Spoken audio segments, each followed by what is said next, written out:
R9 TV Telugu news ఛానల్కు స్వాగతం. Hyderabad traffic police నిర్లక్ష్యానికి ఓ వాహనదారుడు మృతి చెందిన బాధిత కుటుంబం ధర్నాకు దిగగా వారిని చెదరగొట్టే క్రమంలో వారిపై లాఠీచార్జ్ చేసిన పోలీసులు. హైదరాబాద్ బాలనగర్ ట్రాఫిక్ పోలీసు నిర్లక్ష్యానికి ఓ వాహనదారుడు మృతి చెందాడు.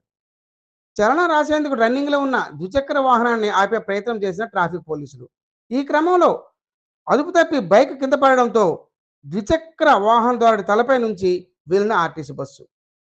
దీంతో అతడు అక్కడికక్కడే మృతి చెందాడు.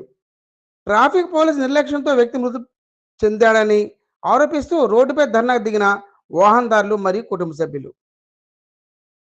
ఈ క్రమంలో వారిపై పోలీసులు లాఠీచార్జ్ చేశారు. బాలానగర్ నుంచి నర్సాపూర్కి వెళ్లే రహదారిలో భారీగా ట్రాఫిక్ జామ్.